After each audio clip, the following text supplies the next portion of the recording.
रहे हैं नए रास्ते और मैं हूं आपकी होस्ट मरियम मसूद। नाज़रीन, एक और मुबैना पुलिस मुकाबला, एक और सो कॉल्ड स्टोरी, जैसे हर स्टोरी बनाई जाती है मुलजिम को बचाने के लिए, इसी तरह से एहसन शाह के लिए भी एक मुबैना पुलिस मुकाबले की स्टोरी बनाई गई है, जिसमें ये बताया गया है कि एहसन शाह जो है वो पुलिस मुकाबले में जहां बाग हो गए हैं।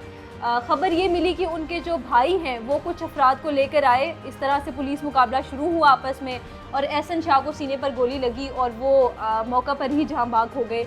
मैं फिर आपको कह रही हूँ कि ये कहानी बताई गई है पुलिस की तरफ से। स्टोरी के बैकग्राउंड में जाएं कि एहसन शाह को गिरफ्तार किया क्यों गया।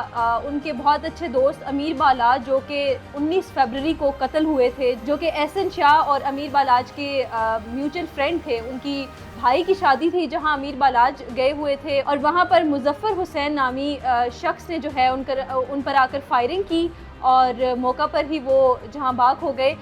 जबकि जो अमीर बालाज हैं उनके बॉडीगार्ड्स की तरफ से भी जब फायरिंग हुई तो मुजफ्फर हुसैन भी मौका पर ही जहां बाग हो गए थे। इस सारे वाक़े के दौरान जो एहसन शाह हैं वो उस वक्त पाकिस्तान में मौजूद नहीं थे, वो उस वक्त उम्रा पर गए हुए थे। लेकिन जैसे उनको इत्तला मिली कि उनके दोस्त की डेथ हो गई है तो वो वापस आए, उन्होंने अपने दोस्त का जनाजा पढ़ा। नाज़रीन, वो कहते हैं ना, जितने भी जख्म हैं मेरे दिल पर दोस्तों के लगाए हुए हैं। अमीर बालाज के केस में भी कुछ ऐसी ही बात थी। खबरें ये सामने आई कि एहसन शाह ने जो है वो अपने दोस्त की मुखबरी की उनके कत्ल के लिए। गोगी भट्ट और तीफी भट्ट को उन्होंने अपने दोस्त की मुखबरी की, 50 लाख उन्होंने एडवांस में उनसे और 5 करोड़ की ये डील हुई कि वो अपने दोस्त की मुखबरी करेंगे उनके कत्ल के लिए और इसके बदले में उन्हें जो है वो रकम अदा की जाएगी। अब नाज़रीन, सवाल ये है कि अगर तो इन्वेस्टिगेशन स्टार्ट हो गई थी, एहसन शाह को पकड़ा गया, उन पर ये इल्ज़ामात आयद किए गए कि उन्होंने अपने दोस्त को कत्ल करवाया है। एहसन शाह को जब गिरफ्तार किया गया, उनका फ़ोन अपने तहवील में लिया गया, फोरेंसिक लैब में उनका फ़ोन भेजा गया तो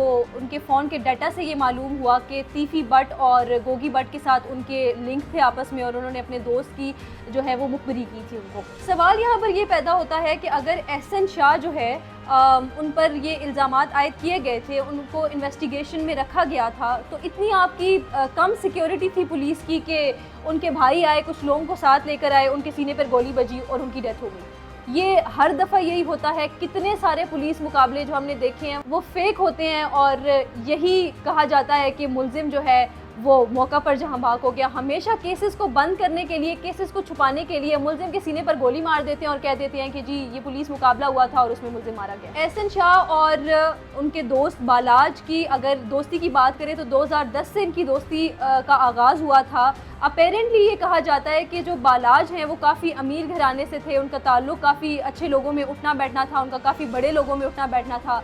तो जो एहसन शाह हैं उनको इन चीज़ों का काफ़ी शौक़ था, तो उन्होंने बालाज के साथ अपनी दोस्ती जो है वो शुरू की और बताया ये जाता है कि बालाज के सारे दोस्तों में से एहसन शाह जो थे वो उनके सबसे काबिल एतमाद दोस्त थे। तो उसी काबिल एतमाद दोस्त ने आज उनको मौत के घाट पहुंचाया और ख़ुद भी वो मौत के घाट पहुंच गया है। अब सवाल ये उठता है कि इस केस को क्या यही बंद कर दिया जाएगा कि एहसन शाह पुलिस मुकाबले में मारा गया और बात ख़त्म हो गई, या गोगी भट्ट और तीफी भट्ट जिनका मेन नाम आ रहा है इस सारी चीज़ में कि उन्होंने ये सारा कुछ करवाया, उनको भी पकड़ा जाएगा? क्योंकि अभी तक तो उनकी कोई खबर नहीं है, अभी तक कुछ पता नहीं है कि वो लोग कहाँ पर हैं। दो लोगों पर शक उठता है, या तो अमीर बालाज के भाई ये सब करवा सकते हैं या गोगी भट्ट और तीफी भट्ट ये सब करवा सकते हैं कि एहसन शाह अपना मुँह ना खोले और वो पुलिस की हिरासत में अगर आ भी जाए तो उनके बारे में कुछ पता ना चले, या ये हो सकता है कि अमीर बालाज के भाई ने कत्ल का बदला लेने के लिए सब कुछ किया हो। देखते हैं जनाब आगे क्या होता है। क्या इसी तरह से आगे भी बहुत सारे पुलिस मुकाबले होते रहेंगे और इसी तरह से केसेस को बंद किया जाएगा?